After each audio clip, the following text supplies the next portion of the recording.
7 octobre 2001, les Américains débarquent en Afghanistan. Peu après, les talibans sont boutés hors du pouvoir. Pourtant, 20 années de conflit plus tard, les voici de retour. Alors que s'est-il passé en 20 années pour que quelques jours suffisent pour balayer d'un revers de fusil tant d'efforts, aussi bien financiers que militaires, des Occidentaux?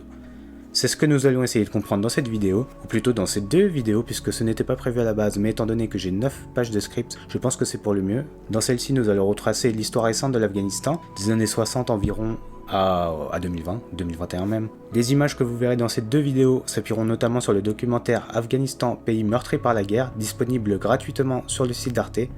Je vous mets le lien en description. Et du coup, c'est parti, on se lance pour redécouvrir l'histoire moderne de l'Afghanistan et comprendre comment on en est arrivé à la situation actuelle. De nos jours, quand on évoque l'Afghanistan, on imagine un pays pauvre, rongé par la guerre, le terrorisme et où les attentats sont plus fréquents que des feux d'artifice. Bref, pas un endroit où l'on passe ses vacances, tout du moins pour le commun des mortels. Pourtant, vous n'auriez pas eu le même avis si on vous le présentait en 1964. À cette époque, l'Afghanistan se modernise. Le roi, Zahir Shah, s'ouvre de plus en plus au monde extérieur. Il envisage même un début de démocratie.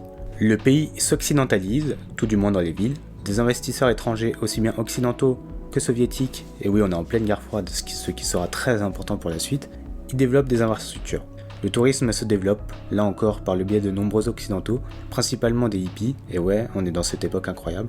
Ils viennent souvent quelques jours avant de partir pour l'Inde, contempler ce beau pays qu'est l'Afghanistan, avec par exemple les fameux Bouddhas de Bamiyan. Donc, qu'est-ce que c'est ? 3 statues monumentales qui seront, pour la petite histoire, détruites en 2001 par les talibans. Nos chers hippies viennent aussi en Afghanistan pour consommer un peu de hashish.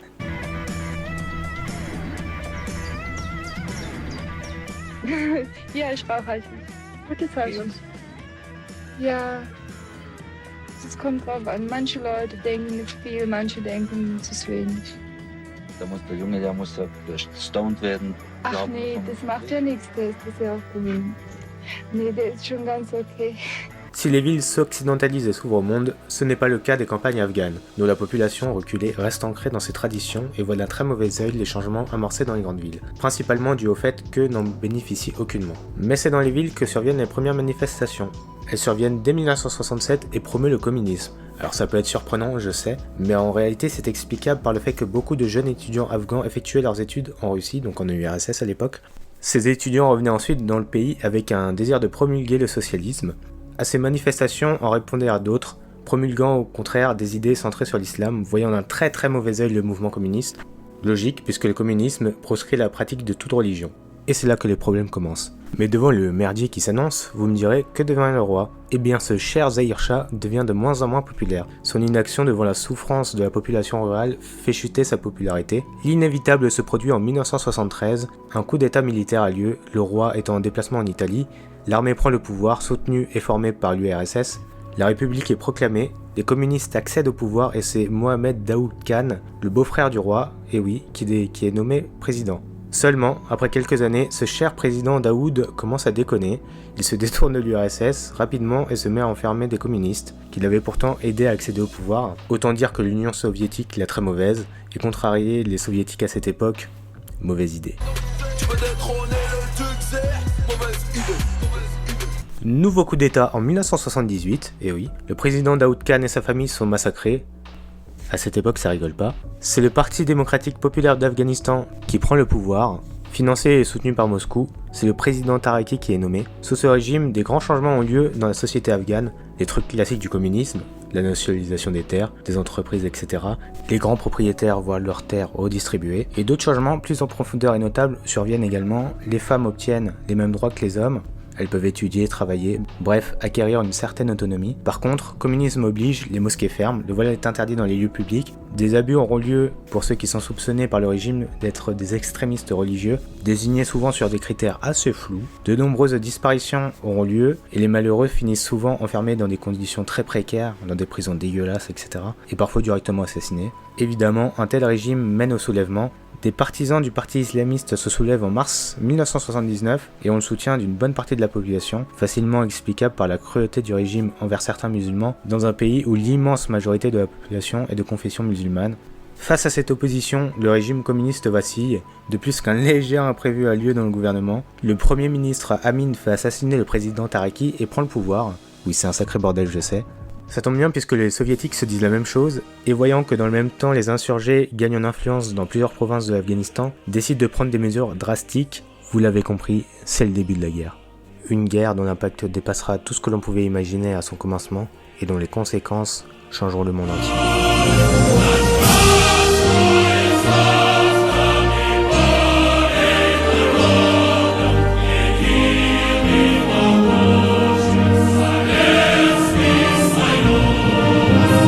En décembre 1979, des avions militaires de l'URSS débarquent à Kaboul. Les premiers bataillons passent la frontière au nord. Oui, à cette époque, l'URSS s'étendait jusqu'à l'Afghanistan, comme vous le voyez sur cette carte. A noter justement que c'est la première et seule intervention militaire de l'URSS dans un pays hors du pacte de Varsovie. Les soviétiques ne perdent pas de temps, un assaut est lancé dans le palais présidentiel et le président Amin est tué dans l'opération, ce qui était l'objectif. Ils mettent au pouvoir un nouveau président, Babrak Karmal, désolé pour la prononciation, toujours membre du PDPA, le parti communiste afghan. Logique étant donné que le but de cette occupation soviétique étant de stabiliser le pays en aidant les communistes à conserver le pouvoir, l'armée rouge arrive même au début à se faire bonne presse auprès du peuple. Ils font libérer une dizaine de milliers de prisonniers politiques faits enfermer par Taraki ou par Amin et qui peuvent enfin retrouver leur famille. Cependant, cette popularité ne dure qu'un temps, car les Afghans comprennent rapidement que les soviétiques ne comptent pas repartir de sitôt. De nombreux Afghans, dont le pays est appelé le cimetière des empires, se soulèvent contre l'envahisseur et comptent bien faire honneur à leur réputation. Ceux qui combattent l'armée rouge sont appelés les Moudjahidines. Nombreux, ils trouvent rapidement de l'aide étrangère. Les États-Unis d'Amérique, voyant l'occasion rêvée de faire chier leur plus grand ennemi, et oui la guerre froide, tout ça, fournissent des armes à ces derniers. Ils opèrent depuis Peshawar au Pakistan, aussi alliés aux Moudjahidines. Des membres de la CIA s'y retrouvent, ainsi que des membres du KGB, Moscou voulant bien sûr avoir un œil sur ce qu'il se passe dans la ville, et étaient au courant des manœuvres américaines. L'URSS investit massivement pour développer les infrastructures afghanes, et Kaboul ressemble petit à petit à une véritable capitale socialiste. Il faut comprendre à l'époque que l'URSS en fait occupe globalement tout le pays. Les femmes acquièrent presque les mêmes droits que les hommes. Certaines d'entre elles s'enrôlent même dans la lutte contre les Moudjahidines, ces derniers n'offrant malheureusement quasiment aucun droit aux femmes. L'armée rouge souffre de la guerre. Pas vraiment préparée à devoir combattre, et surtout pensant repartir rapidement, les soldats, massivement originaires de la Russie de l'Ouest ou de l'Ukraine, se retrouvent plongés dans une guerre interminable. Ils sont environ 100 000, luttant contre un ennemi plus expérimenté que ce soit en termes d'âge ou de connaissance du terrain, les affrontements ayant lieu principalement dans les montagnes, loin des villes. Alors les soldats de l'armée rouge ne sont pas les seuls à combattre les Moudjahidines. Ils sont épaulés par l'armée afghane, mais certains soldats ne voulaient pas vraiment combattre les Moudjahidines, qui sont leurs compatriotes, et certains les rejoindront même. Les Moudjahidines utilisent la guérilla contre les soviétiques, certains combattants Moudjahidines acquièrent une vraie renommée, dont un certain Ahmed Shah Massoud, plus connu sous le nom de commandant Massoud, retenez bien ce nom, on va en parler plus tard. D'autres, comme Hekmatyar, sont identifiés comme des islamistes fondamentalistes, mais sont tout de même aidés par les Américains. Au total, ils sont 5 à 6 commandants Moudjahidines distincts, mais les deux premiers cités sont ceux que l'histoire retiendra le plus, notamment pour ce qui suivra après. Des rivalités apparaissent entre ces commandants Moudjahidines. Il arrivera même que ces deux camps, ou plutôt mouvements, s'affrontent entre eux plutôt que contre les soviétiques. La guerre fait de nombreux morts. Entre 500 000 et 2 millions de civils perdent la vie, et beaucoup sont blessés. Parmi eux, beaucoup d'enfants. Ils se retrouvent avec des blessures atroces, parfois sans bras ou sans jambes. Une guerre terrible dont les premières victimes sont les civils. 5 millions de réfugiés fuiront le pays, principalement en Iran et au Pakistan. Les pertes côté soviétique sont estimées à 28 000, auxquels on peut rajouter 18 000 Afghans de l'armée du régime communiste. En face, entre 56 000 et 80 000 Moudjahidines sont tués. Tous ces chiffres proviennent de Wikipédia, alors d'autres sources voient ces chiffres plus à la baisse, notamment sur les pertes soviétiques, dont en réalité on serait plus entre 8 000 et 13 000, et honnêtement cette fourchette me paraît plus crédible. Néanmoins, en 10 ans, cette guerre fera de nombreuses victimes, aussi bien civiles que militaires, et plus encore de réfugiés. Le monde arabe vient en aide aux Afghans, soutenant de bien des manières. Au début par de l'humanitaire, et aussi bien sûr en finançant des opérations, d'autres en combattant directement. Si certains veulent simplement aider leurs frères musulmans, d'autres, comme un certain Oussama Ben Laden, ont d'autres intentions. Mais même lui commence par de l'aide humanitaire. Puis, il commencera à financer les besoins des commandants arabes et se chargeait de les envoyer en Afghanistan.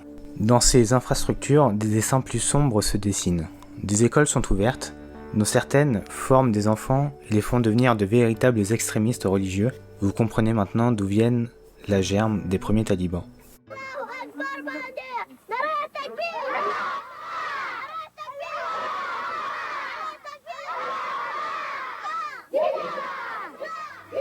L'Occident, pourtant conscient du problème, continue de financer et d'entraîner les troupes les plus extrémistes, prêtes à tout pour voir perdre l'URSS. Après tout, le XXe siècle montre que face à une idéologie qui gagne trop en influence, l'on s'allie toujours avec une autre idéologie qui deviendra, à son tour, notre pire ennemi. Dès 1986, les Russes comprennent qu'ils ne pourront jamais remporter cette guerre.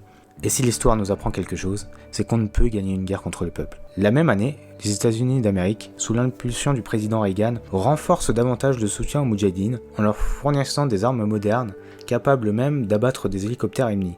En 1989, les Russes décident de quitter le pays, après 10 ans de conflits et de trop nombreuses pertes. Les Américains ont réussi à faire de l'Afghanistan le Vietnam russe, mais cela aura bien des conséquences que vous connaissez maintenant aujourd'hui et dont l'on paye toujours le tribut. Если американцы ставили перед собой задачу устроить некий Вьетнам для русских, да, они эту задачу сделали, они ее выполнили. Но у этого есть свой результат. Да, развалился Советский Союз. Но мы теперь имеем ИГИЛ. ИГИЛ выросла из Аль-Каиды. Аль-Каида выросла из Талибана. Талибан вырос из муджахидинов, которых вырастила ЦРУ, вырастили Соединенные Штаты. Наша вина огромная. Вина Советского Союза. Но она сопоставима с виной Соединенных Штатов. Le gouvernement communiste afghan est laissé seul par l'URSS. Le retrait des troupes soviétiques sont négociés à Genève entre l'Union soviétique et les États-Unis d'Amérique, sans la présence des Moudjahidines. Ces derniers évidemment le prendront très mal. Pourtant, ce retrait des troupes n'est pas la fin des problèmes de l'Afghanistan.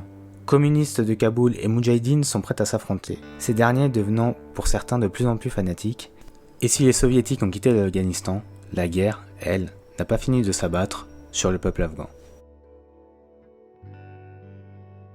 Alors merci d'avoir regardé cette vidéo, j'espère qu'elle vous aura plu. Si c'est le cas, n'hésitez pas à mettre un j'aime ou un commentaire. Alors du coup j'ai décidé, comme vous l'avez entendu en intro, de faire 2 parties à cette vidéo. Tout simplement pour des soucis de longueur pour moi et de facilité, je vous avoue, pour le montage. Et aussi plus de thunes bien sûr, non je rigole. Alors qu'est-ce que je peux vous dire d'autre? Voilà, j'espère que la partie 2 arrivera rapidement, ça devrait être le cas. Ça devrait pas être trop long à faire, à monter, à record, etc. Voilà, tout simplement, je peux vous dire à une prochaine... Ah oui, avant juste ça, là je le fais en freestyle totalement, c'est tout trop. Je ferai bientôt une vidéo où je vous présenterai un peu ma chaîne, les contenus que j'ai envie de faire, etc. J'ai envie d'être plus régulier bien sûr et de me lancer vraiment sur ce projet, on va dire. Donc voilà, n'hésitez pas à vous abonner si vous êtes curieux. Et voilà, je vous dis à une prochaine. La bise.